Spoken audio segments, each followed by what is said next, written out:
Hello friends, welcome to laddu சமையல். இன்றைக்கி நம்ம லட்டு சமையலில் கல்யாண வீடுகளில் நம்ம சாப்பிட்ற மாதிரியான ஒரு உருளைக்கிழங்கு பட்டாணி பால் கறி தான் பார்க்க போகிறோம். அது எப்படி செய்யுதுன்னு பார்க்கலாம். அதுக்கு முதல்ல ஒரு பேன் வச்சு 2 ஸ்பூன் ஆயில் ஊற்றி வச்சுருக்கேன். ஆயில் சூடாகட்டும். சூடானோன்னு தாளிக்கிறதுக்கு 1 டீஸ்பூன் சோம்பு, 2 துண்டு பட்டை, ஒரே ஒரு ஸ்டார் பூ, இது மட்டும் தாளிப்பு போட்டால் போதும். போட்டுக்கலாம். பொரியட்டும். சோம்பு பட்டையெல்லாம் பொரிஞ்சது. ஒரே ஒரு பெரிய வெங்காயம் பொடியாக கட் பண்ணி வச்சுருக்கேன், அதை சேர்த்துக்கலாம். சேர்த்து நல்லா வதக்கிக்கலாம்.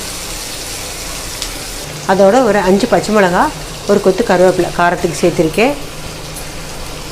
பச்சை மிளகா காரம் தான் இதுக்கு, அதனால் உங்கள் காரத்துக்கு தகுந்த மாதிரி பச்சை மிளகா சேர்த்துக்கோங்க. நல்லா வதங்கட்டும். வெங்காயம் இந்த அளவுக்கு வதங்கினோன்னு ஒரே ஒரு பெரிய சைஸ் தக்காளி கட் பண்ணி வச்சுருக்க பொடியை அதை சேர்த்துக்கலாம். சேர்த்துட்டு நம்ம வதக்கிக்கலாம். தக்காளி வெங்காயம் சீக்கிரம் வதங்கிறதுக்கு கொஞ்சமாக உப்பு போட்டுக்கலாம்.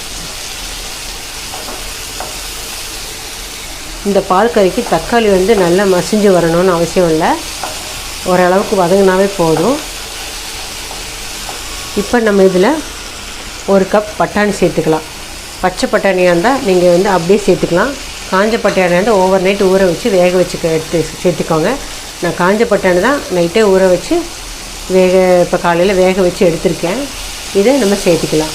பச்சை பட்டாணி தான் அப்படியே சேர்த்துக்கலாம். வதங்கட்டும்.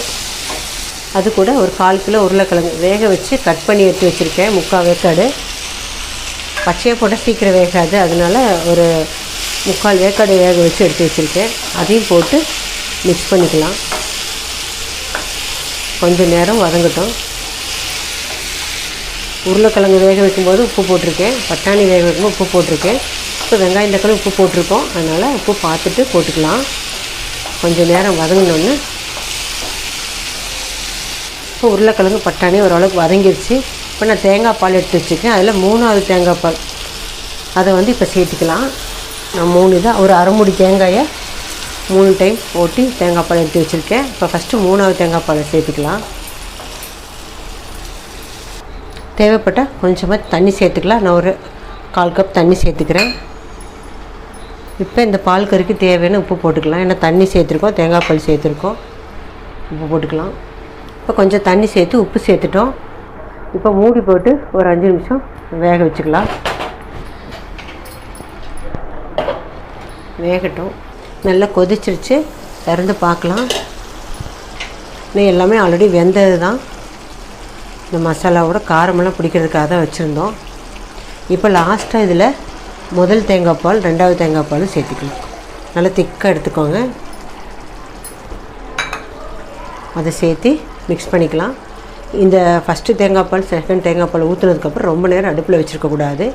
ஒரு 2 நிமிஷம் மட்டும் அடுப்பில் வச்சு நம்ம இறக்கிக்கலாம். காரக்குழம்பு, சாம்பார் சாதம், தயிர் சாதம், இந்த மாதிரி ஐட்டத்துக்கெல்லாம் சூப்பரான சைடிஷ்ஷாக இருக்கும். இது கல்யாண வீடுகள் தான் அதிகமாக நம்ம சாப்பிட்ருப்போம். அவ்வளோதான். தேங்காய் ஊற்றிட்டோம். ஒரு 2 நிமிஷம் மட்டும் இருக்கட்டும், அப்புறம் அடுப்பு ஆஃப் பண்ணிக்கலாம். இல்லை அந்த தேங்காயோட எண்ணெயெல்லாம் வெளியே டேஸ்ட்டு மாறிடும். 2 நிமிஷம் ஆயிடுச்சு, போதும். லாஸ்ட்டாக இதில் கொஞ்சமாக பொடியாக நறுக்குன்னு கொத்தமல்லி தழை சேர்த்துக்கலாம். சேர்த்திட்டு கலந்து விட்டுட்டு இறக்கிட்டோம்னா நம்முடைய சுவையான கல்யாண வீட்டு ஸ்டைல் உருளைக்கிழங்கு பட்டாணி பால் கறி சூப்பராக ரெடி ஆகிடுச்சு. நீங்களும் இதே மாதிரி செஞ்சு பாருங்கள். பிடிச்சிருந்தால் லைக் பண்ணுங்கள், ஷேர் பண்ணுங்கள், கமெண்ட் பண்ணுங்கள். என்னோடய சேனலை சப்ஸ்கிரைப் பண்ணுங்கள். மறக்காமல் பெல் ஐக்கானையும் கிளிக் பண்ணுங்கள். தேங்க்ஸ் ஃபார் வாட்சிங்.